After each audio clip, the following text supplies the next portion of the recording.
اب دیکھیے جہاں تک ابن عربی کا تعلق ہے، ہمارے ہاں یہ دو اپوزٹ پولز ملتے ہیں بزرگوں میں. ایک انتہا پر ابن تیمیہ ہے رحمۃ اللہ علیہ، جن کے بارے میں نے آپ کو بتایا کہ انہوں نے اس طرح سمجھا ہے، اس طرح اترتا ہے اللہ جیسے میں یہ ممبر سے اتر رہا ہوں، یہ زیادتی ہے. لیکن بہرحال ایک فکر ہے، ایک سوچ ہے. قرآن اور حدیث کے بہت بڑے عالم تھے، بہت بڑے عالم، بہت بڑے عالم. دوسری انتہا پر ابن عربی ہیں، جن کا فلسفہ میں نے آپ کو بتایا. تمام صوفیاء ابن عربی کو شیخ اکبر کہتے ہیں، الشیخ الاکبر، اور صرف الشیخ کہیں گے، دی شیخ، تو اس سے مراد ابن عربی ہوگا. اور ابن تیمیہ انہیں کہتے ہیں زندیق، ملحد. یہ دو انتہائیں ہیں.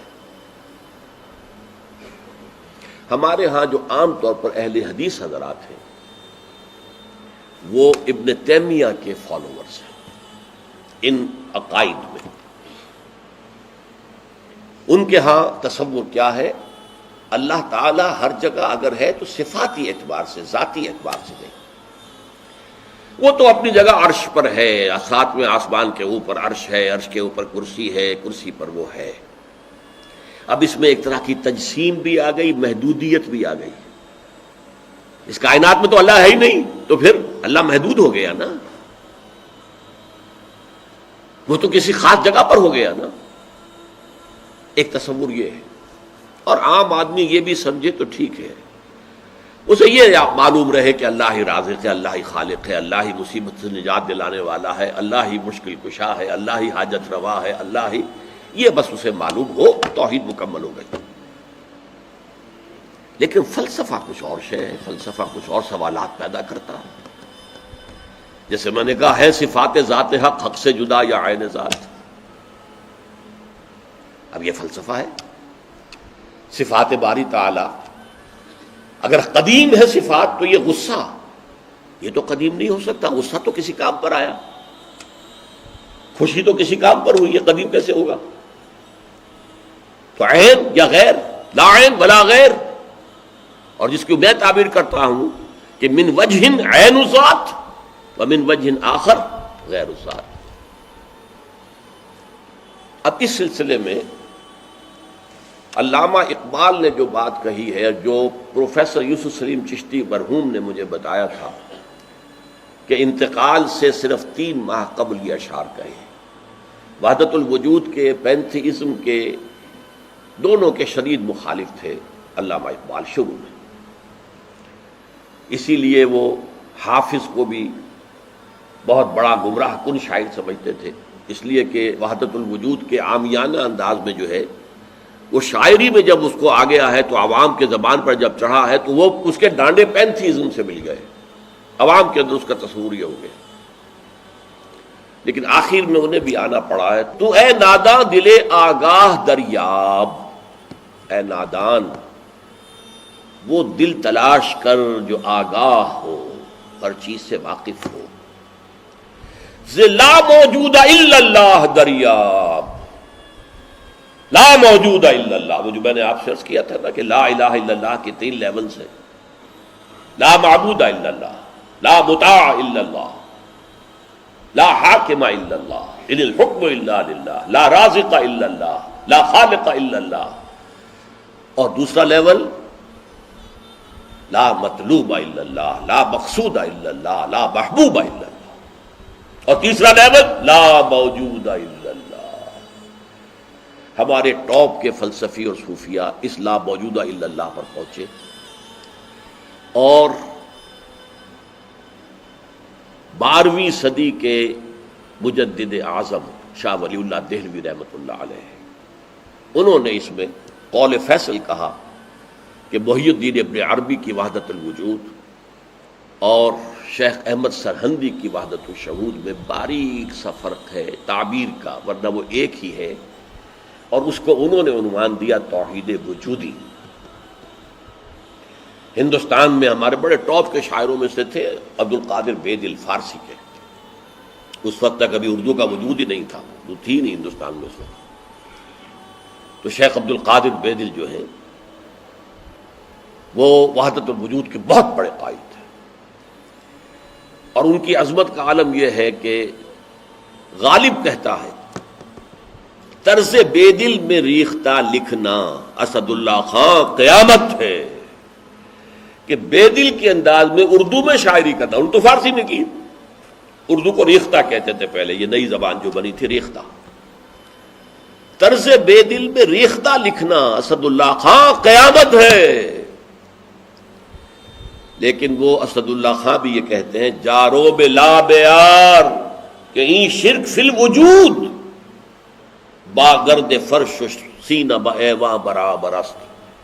دیکھو اگر تمہارے سینے کے اندر شرک فی الوجود شامل ہے، یہ بھی ہے وہ بھی ہے یہ بھی ہے وہ بھی ہے، وجود متعدد ہے، خدا کا وجود علیحدہ ہے، ہمارا وجود علیحدہ ہے، تو یہ گرد کے مانند ہے جو تمہارے سینے کے ایوان پر جو تخت بچھا ہوا تھا اس کے اوپر گرد پڑ گئی ہے۔ اس گرد کو جاروب لا موجود ہے الا اللہ، جاروب لا کی جھاڑو سے لا کر صاف کر دو، جاروب لا بیار کہیں شرک فی الوجود، وجود دو مان لیے تو شرک ہو گیا، وجود ایک ہی ہے۔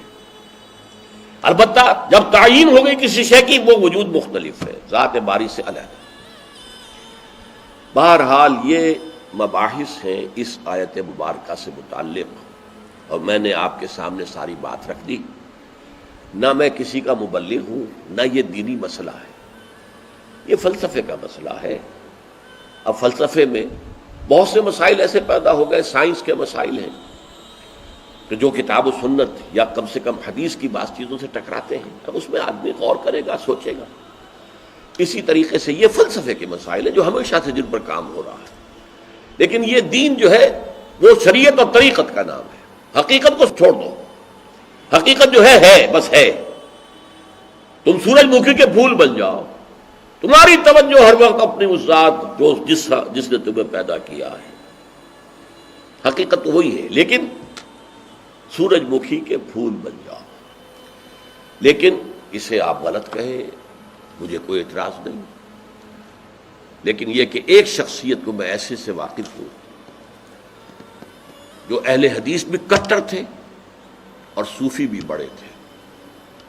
یہ جو ہمارے ہاں مشہور ہے غزنوی خاندان، مولانا عبداللہ غزنوی آئے تھے اور وہ اپنے تصوف کی بعض آراء کی وجہ سے اور بعض اپنی اہل حدیثیت کی آراء کی وجہ سے افغانستان سے نکال دیے گئے تھے، غزنی سے نکال دیے گئے، تو امرتسر میں آ کر آباد ہوئے۔ ان کی اولاد ہے یہ غزنوی خاندان۔ ان میں مولانا داؤد غزنوی رحمۃ اللہ علیہ سے میرا بڑا قرب رہا ہے۔ ان کے پھر بیٹے تھے ابو بکر غزنوی، وہ معروف ہیں، کافی لوگ ان سے واقف ہوں گے۔ داؤد غزنوی رحمۃ اللہ علیہ یہ دو متضاد چیزوں کا مجموعہ تھے، تصوف بھی اور اہل حدیثیت بھی۔ عام طور پر اہل حدیث کی ساری توجہ ظاہر پر رہتی ہے، وہ باطن میں جھانکتے ہی نہیں، اندر نہیں جاتے، فلسفے سے کوئی تعلق ہی نہیں۔ لیکن فلسفہ اور تصوف یہ جڑے ہوئے آپس میں چولی دامن کے ساتھ۔ انہوں نے ایک دفعہ منٹگمری میں جو اب سائیوال کہلاتا آ کر تقریر کی، اہل حدیث مسجد تھی، میں بھی گیا ہوا تھا سننے کے لیے۔ انہوں نے وہ اہل حدیث نوجوانوں سے کہہ رہے تھے کہ دیکھو تم اپنے مسلک پر قائم رہو، ہم غیر مقلد ہیں، ہم کسی کے مقلد نہیں ہیں، نہ ابو حنیفہ کے نہ مالک کے، لیکن کبھی بھی ان ائمہ کی توہین نہ کرنا۔ یہ ہمارے عام نوجوان جو کہتے ہیں ابو حنیفہ کو کیا پتا تھا، ابو حنیفہ کے پاس تو علم ہی نہیں تھا، ابو حنیفہ تو جو ہے علم حدیث میں کورے، یہ توہین کے الفاظ کبھی استعمال نہ کریں۔ اچھا، اس وعظ کے ساتھ انہوں نے مثال دی کہ دیکھیے شیخ محی الدین ابن عربی رحمۃ اللہ علیہ کے سب سے بڑے مخالف شیخ احمد سرہندی رحمۃ اللہ علیہ تھے، دونوں کے لیے رحمۃ اللہ علیہ کہا۔ میں حیران ہو گیا، یہ وہابی آدمی، کٹر وہابی اہل حدیث، اور یہ شیخ ابن عربی رحمۃ اللہ علیہ کہہ رہا۔ خیر میرے دل پر بھی اثر ہوا کہ بڑی وسعت ہے ان کے فکر و نظر میں۔ میری اہلیہ کے چچا تھے، ان کے ایک بیٹے، سب سے چھوٹے بیٹے یہاں مجمع میں موجود بھی ہیں، شیخ فضل الرحمان مرحوم۔ ان کے بہت گہرے تعلقات تھے یہ جو خاندان غزنوی خاندان سے. انہوں نے شام کو کھانے پر بلایا، مجھے بھی بلا لیا، میں ان کا داماد ہی تھا نا. تو وہاں میں نے کہا کہ حضرت آپ نے شیخ ابن عربی کے ساتھ رحمت اللہ علیہ کے الفاظ استعمال کیے، جبکہ ابن تیمیہ نے کوئی شرعی گالی چھوڑی نہیں ان کے لیے. زندیق، ملحد، اور آپ اہل حدیث ہیں، یہ کیسے ہوا؟ میں ان کی عظمت کا قائل ہو گیا، ان کی آنکھوں میں آنسو آ گیا. کہنے لگے ڈاکٹر صاحب یہ دونوں ہمارے بزرگ ہیں، ہم خرد ہیں، آپس کے اختلافات وہ جانے، ہم چھوٹے ہیں، خرد ہیں، خرد رہنے ہی میں عافیت سمجھتے ہیں، ہمارے لیے دونوں محترم ہیں.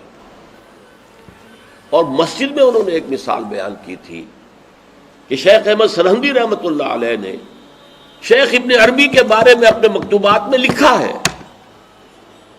ما ذل بردار خان ایشانم لیکن چکنم معاملہ صفات باری تعالی است، کہ ہم شیخ ابن عربی کے دسترخوان کے جھوٹے ٹکڑے کھانے والوں میں سے ہیں. کون کہہ رہا ہے؟ مجدد الفسانی کہہ رہا ہے. ما ذل بردار خان ایشانم، ان کے دسترخوان کے سوکھے جوڑے ہوئے جھوٹے ٹکڑے کھانے والوں میں سے ہم ہیں. لیکن چکنم، لیکن کیا کریں، معاملہ سے بات باری تعالیٰ، یہ باری تعالیٰ کی صفات کا معاملہ ہے، ہمیں اختلاف کرنا پڑ رہا ہے، اختلاف ہم کر رہے ہیں، لیکن ہم ان کے دسترخوان کے جھوٹے ٹکڑے کھانے والے. یہ کہہ رہے ہیں شیخ احمد سرہندی رحمۃ اللہ علیہ، جن کے بارے میں مشہور ہے کہ ابن عربی کا یا تو مخالف اول ابن تیمیہ رحمۃ اللہ علیہ، اور یا پھر مخالف دوم جس نے جوابی فلسفہ پیدا کیا وہ شیخ احمد سرہندی رحمۃ اللہ علیہ. تو یہ ہے کہ ان چیزوں کے بارے میں اپنے سینوں کو وسعت دیجئے. آپ ابن عربی کی بات کو چھوڑ دیجئے، پھینک دیجئے، لیکن توہین نہ کیجئے، اس کو خام خواہ کفر سے تعبیر نہ کیجئے. یہ چیزیں جو ہیں، اور پھر ہمارے سارے صوفیہ جو اس کے قائل ہیں، پھر ان سے بدزنی ہو گئی. میں صرف اس لیے کہ وہ بدزنی اور دلی نفرت کا معاملہ ختم ہو جائے، میں یہ ساری بحث اس لیے کیا کرتا ہوں، ورنہ میرے عام دروس میں ان مسائل پر گفتگو نہیں ہوتی. بڑے گہرے مسائل ہیں اور ان کا سمجھنا عام لوگوں کے لیے ممکن بھی نہیں ہے، بلکہ عام آدمی کے، یہ جس کو کہتے ہیں نا ہوشدار کے رہ بردب تیغست قدم را، ہوشیار رہ جاؤ، یہ تم جو چل رہے ہو یہ تلوار کی دھار کی طرح کا راستہ ہے، کاٹ کے رکھ دے گا تمہیں. جیسے ہم کہتے ہیں پل صراط جو ہے وہ بال سے زیادہ باریک ہوگا اور تلوار کی دھار سے زیادہ تیز ہوگا، جس پر سے گزرنا ہے قیامت میں. یہ کہاوت ہے.